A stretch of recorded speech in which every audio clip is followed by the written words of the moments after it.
I'm Decorator Omega, and welcome to a Museum of Dubious Splendors. Apparently, it's a series, or it's like a kind of game showcasing, I think, various short stories by some person.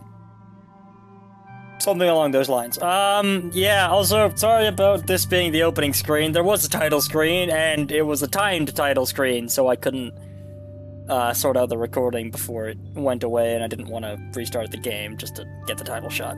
It didn't matter to me. So mouse click to begin. Boom! Press H to do something. The following work is an adaptation of a collection of stories written by the Gujarati poet Mir Umar Hassan. I have apologized entirely for pronunciation when it comes to everything. The stories entitled In Dubious Splendor were written in 1962 for the Malwa Chronicle, but were mangled and edited without the author's permission prior to their publication in serialized form. The collection became momentarily infamous as the subject of the first court case to arbitrate authorial ownership in independent India. Even today, despite countless restorative efforts by scholars, it cannot be said that with any certainty that the text that we use for this adaptation was the original as written by Umar Hassan. I don't know how to say that. Ooh. Also, something weird about this game, the resolution is like 1680 by 1050, but it's running full screen. So that confused me. There are boats here. Little paper boats. I mean, I don't think staying here would change much, so we're gonna leave.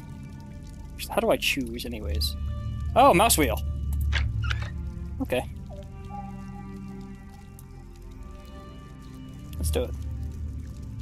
Peter Gregory Cantor was a prolific traveler, the founder of the doctrine of the anthropologist and treasurer at the Royal Academy. Cantor was known to all civilized world as an authority on the peoples and customs of Hindustan.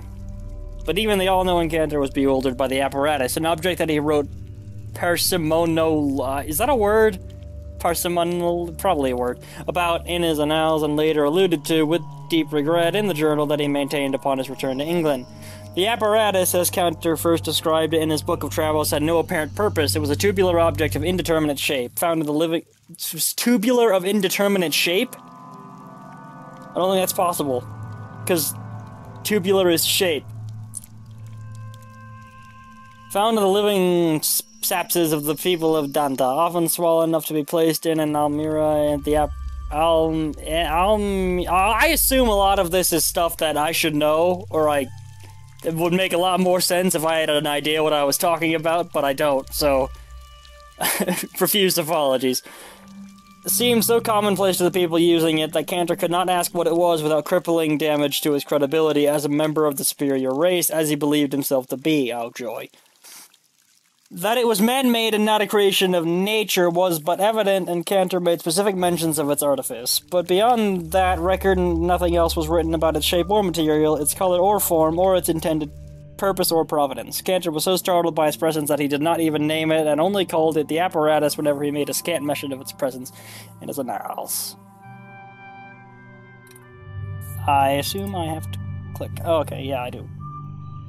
It seemed that his fascination with the object had not gone unnoticed, and in an act of spontaneous diplomacy, the Raja of Shaturvan, the province that Cantor was touring, presented him with one of the mysterious objects. But the gift only served to torment Cantor, who found the apparatus a constant reminder of his bewilderment and his failure, as a man of knowledge, for he had never worked up the courage to ask what it was.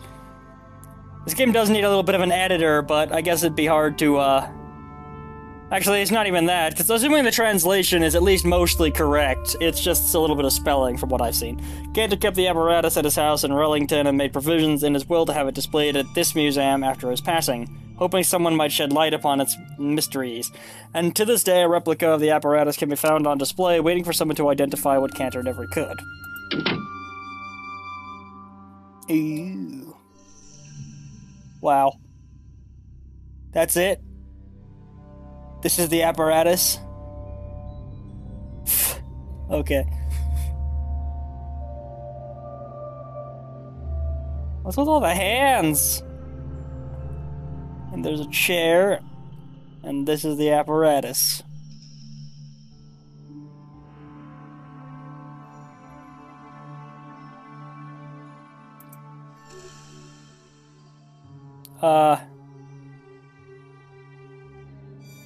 Ruhan Nisa Park. It is to the incredible life of Ruhan Nisa Parks that one must ascribe the Museum of Matsyapur. Oh god, I'm so sorry. The stately Havelie with Victorian ornaments that sits impudent upon the banks of the River Coy. The museum was built as a memorial to her husband, Joseph Parks, who died of malarial fever in the year of 1782. Magistrate Joseph Parks had arrived in Matsyapur a reformer. Banished to oblivion in a small newfound province upon his marriage to the youngest daughter of a Bidrutabadi nobleman, Parks was placed in charge of the small opium warehouse and the cantonment of 26 Afghan riflemen who comprised the entirety of the company troops in the region. But during the torrid monsoon that followed his appointment to this station, and mere months after their arrival in Matsyapur, Joseph Parks succumbed to malaria, leaving Ruhan Parks with little wealth on which to survive. Perhaps unwilling to return a widower resentful of the whim of those who had sent Joseph to his... Oh my god! To his untimely death, Ruhan Parks kept the demise of her husband secret from company officers, and assumed the duties of magistracy of the town herself in his stead. A shrewd administrator, Ruhan's brief reign proved prosperous for the town, for she dismantled the opium warehouse, trading its contents to establish gunpowder pits and saltpeter mines around the old fort, and commenced a trade with many local rulers. Portuguese captains and even Maratha deserters who had become bandits who wished to provision their soldiers with Mughal rockets, cannons, or English rifles and needed gunpowder for the same. In the shadow of a stifling British monopoly on gunpowder, I am scrolling very hard. It is doing nothing at all. In the shadow of a stifling British monopoly on gunpowder, the trade proved so prosperous and employed so many of the townsfolk that Ruhan Parks became a revered personage in the town of Matsyapur. It is during this period of prosperity that she built the museum at Matsyapur. Her immense wealth and status as a local ruler allowed Ruhan to acquire artifacts of great worth and rarity, seating the museum with the first of its exhibits. It took the company officials several years to uncover her deception, and when they eventually sent an expeditionary force to reclaim control of the town of Matsyapur, they discovered that Ruhan Parks had died the previous months as a result of an explosion in one of her factories, leaving just the museum to stand testament to her audacious rule as the magistrate of Matsyapur. Don't make me scroll that hard, please. So that's the apparatus. There's only these two doors, I think. I came from that way. Out of a wall, reportedly. When Istar Shuhai rode into Constantinople on the back of a donkey tied to a cart full of specimens, the crowd scarcely noticed his passion. There was rebellion in the air, and cries of the bread vendors mixed with blood-curdling shouts of anarchy. But neither the protests nor the Europeans in their buggies, or the tradesmen, or the town criers, or the carpet sellers and coppersmiths and night grinders who thronged the streets all hours of the day could dissuade Istar Shuhai from his task, for he had traveled an immense distance to witness in person the wonder of the punkla, as the newly discovered variety of plant had been named by the locals. Istar Shuhai was the senior-most botanist at the University of Kadrij in Damascus, a title he had acquired at an impossibly young age, for his penchant for discovering plant species no one else had ever known or written about. And here at Constantinople, having heard rumors of a tall plant with a bulbous head that grew in shaded places and often inside people's houses, Istar Shuhai could not risk a trip to the magnificent city.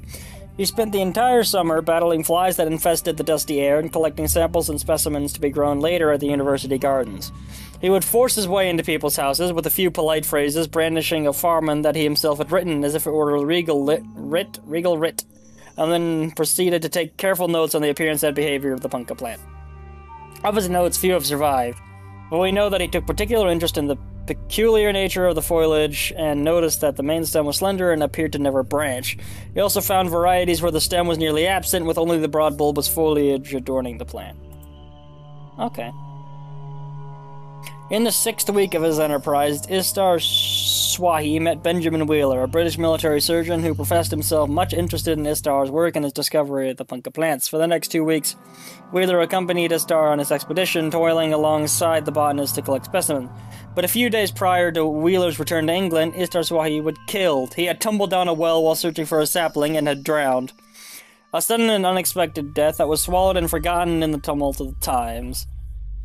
Wheeler, who was familiar with Thistar's work by now, took under his charge the specimens of the funga plant and even appropriated the botanist's note. For a reason, what better way to honor his colleague than to continue his research? Wheeler's return to England was celebrated, and the plant quickly became a staple of urban life. Grown and harvested with increasing frequency, it became a ubiquitous fixture in many homes and the source of Wheeler's prosperity. But long after Wheeler's return from Constantinople, people continued to wonder if Istuar Shuhaid's demise had truly been a natural one. Oh god. Do these all take me to the same one? I'm sure they don't. There are fans here.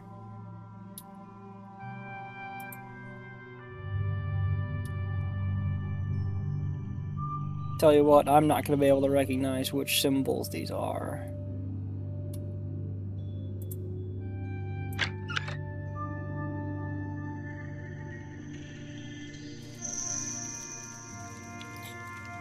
Oh yeah, it's this one, this guy. Okay. I really need to, like, draw out these symbols so I know which ones I've read. Oh wait, never mind, I can just, like, skip around. And then I haven't done this one. So, wait. Yeah, okay. I'll just have to try and remember which ones I've been through. In the land between the Karathush Plateau from the mountains of Hindukush, there lived a pasha called Vokud. Oh, that's a sentence. Surrounded by desert on three of its sides and by unforgiving cliffs on the other, the kingdom of Uakri, which Vokud Pasha was the ruler, was an inhospitable place, and yet in his harsh land, the capital of Uakri was a magnificent town full of gilded minarets and soft shade-laden streets. Such wealth in the desert en route, the raiding trails provided an irresistible temptation for many a warlord, but Pasha Vokud managed to keep the invaders at bay. This difficult task was in no small part made possible by the Guild of Desert Scouts that the Pasha had trained and commissioned. Under the tutelage of his chief military officer, a thin, nervous general called Sinai Humru, several runners were hired and trained to run across the desert sands and chart the shifting landscape every day. With their feet clad in a coarse cotton, the salves applied to their forehead, these runners would maintain a constant and current repository of the ever-changing desert. They would record the positions of the waterholes and the dunes of treacherous sand. They would note where the top layers of mud had dried too soon, leaving quagmire below, and where camels could cross. And so, with their endless running, they preserved for the Pasha and his army countless routes of attacks and retreat that were used to repel and harry invaders, and also to launch many a successful plunder of the neighboring kingdoms. While the guides were well used to the desert air and heat, they never could protect their feet, for the hot sand and salt soon eroded everything. The younger scouts could bear their blisters very well, but as they got older, they took to carpentry or tanning, leaving their post with a royal pension. Every one of them retired after a few years, everyone except Yubu, the legendary runner, who had been guiding the Pasha and his army for centuries without a blister on his feet. While traversing the deserts, Yubu's feet, through some miracle, had turned stiff and hide-like, so as to bear the rough sands and the eroding salt, and he continued to sprint across the burning landscape with the abandon of a youth. When Ibu died in 673rd year of service, in his 673rd year of service, pardon? He's 600 years old? I don't know. Okay. The Pasha decreed that Ibu's feet must... Alright. I should probably stop. It's a short story. Don't worry about it. The Ibu's feet to be preserved in honor of his exceptional service and capability. It is a replica of these feet that are displayed here at the museum.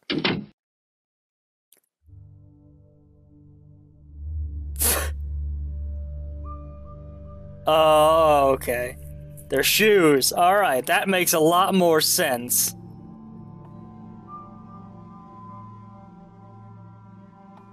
Alright. So how do they all link to each other? I don't know how they all link to each other, but I'm sure I'm going to miss some of them. A long time ago, when the mountains could still remember their names and the monkey gods ruled the sky, a grand feast was held atop the Gerbuda Pervhat. In celebration of their victory over demons, the monkey gods feasted on apples harvested from the clouds, for that was the sole fruit permitted to them. But when every god had eaten, they saw, to their utter consternation, that there was still one apple left. Being gods and not demons, these reasonable divine monkeys came to the conclusion that the apple ought to be divided equally, so that every god may have an equal share. Glad to have arrived at the solution, the monkey gods smirked to themselves and slapped each other's backs. But when a mischief maker asked, "And what shall we cut it with?" the gods' faces fell, and they resumed their morose pondering until someone declared, "Summon Ibu the blacksmith." Ibu was a giant, and it took him less than a blink of an eye to walk across the three realms to the gods.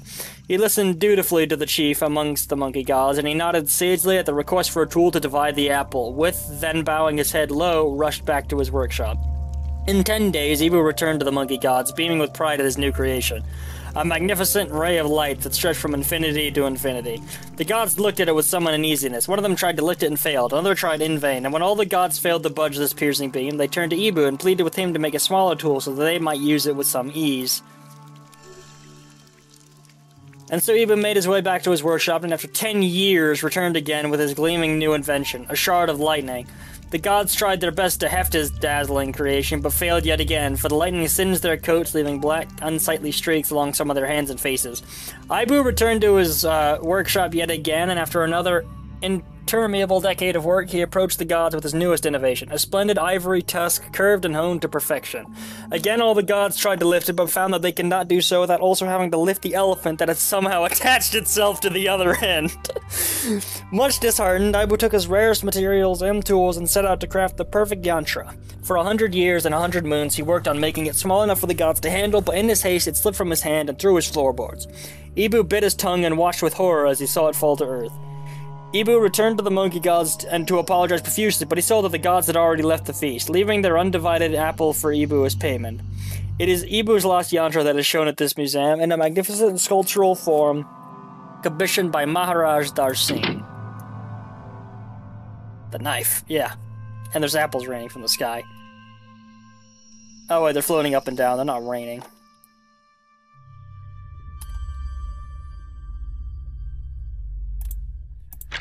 I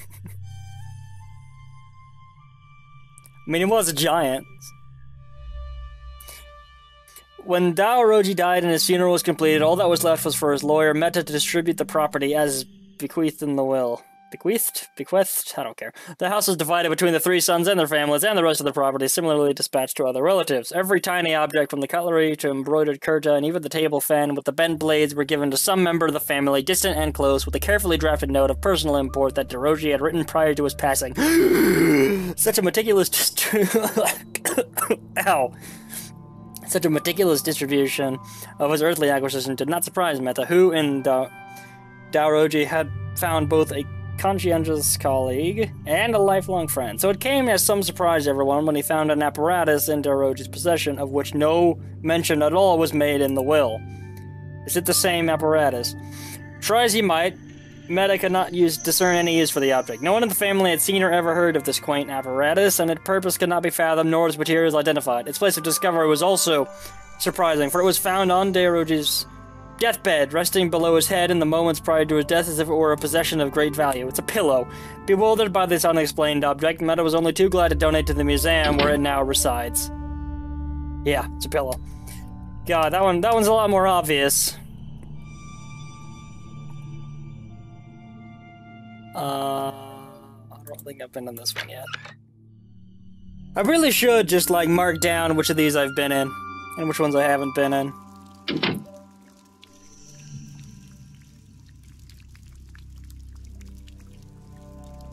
There's no short story to this one? They just let me come in here? I don't suppose I can interact with stuff.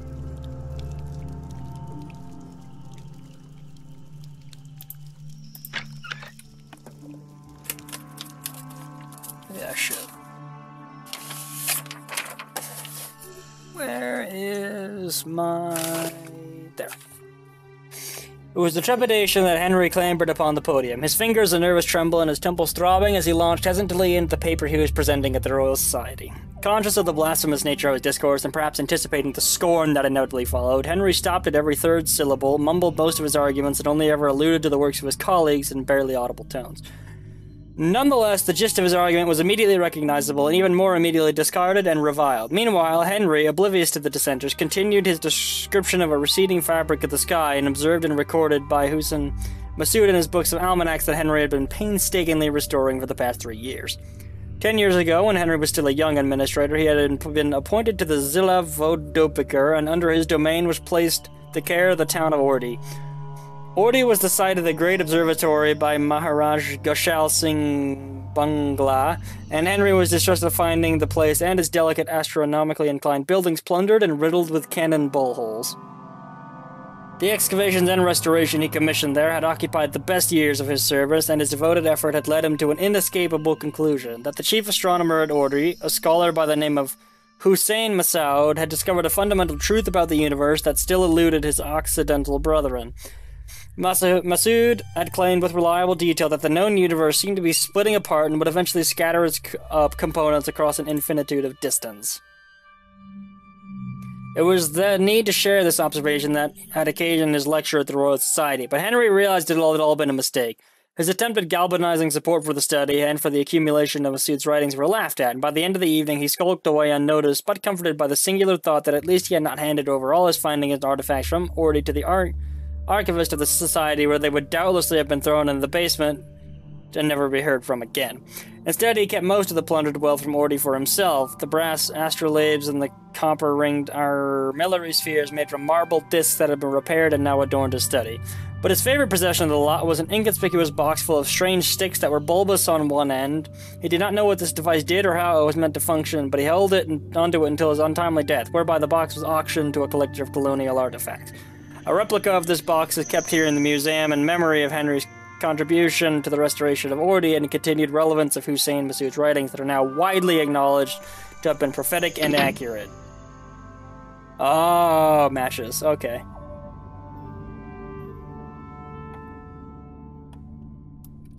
Let's see here. So, that door has nothing on it.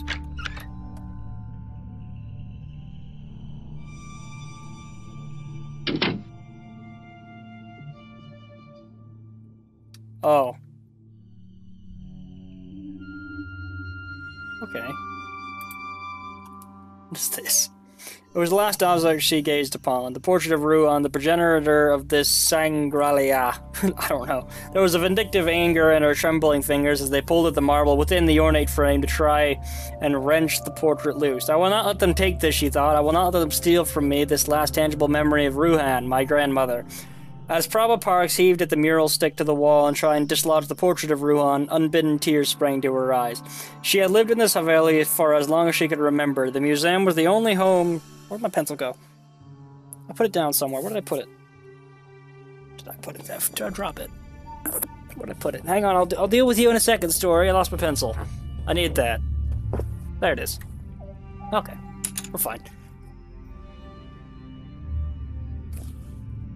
It was the only home she had known. She had learned to marvel at the audacity of her grandmother Ruhan and had been told the tale of Ruhan until it was inscribed in her being. Had she not been told that this museum was their legacy, a tangible remnant of Ruhan's incredible life? And now to see it being torn and carted away was too much to bear. With anger came the memory of the municipal decision to tear down the museum. The memory of the destitution after the riots and the grinning face of the municipal contractor who promised never to dislodge even a grain of sand when buying the property from her father. And now with the paper signed and the family evicted, the museum was being torn down. She could hear the sounds of the municipal surveyor in the other room, his camera making unwelcome mechanical sounds. Already they sent their scavengers to appraise the artifacts. She cursed him and with a final tug dislodged the mural and left the museum by the back door, never to return to the place again. Is that it? I think that's it.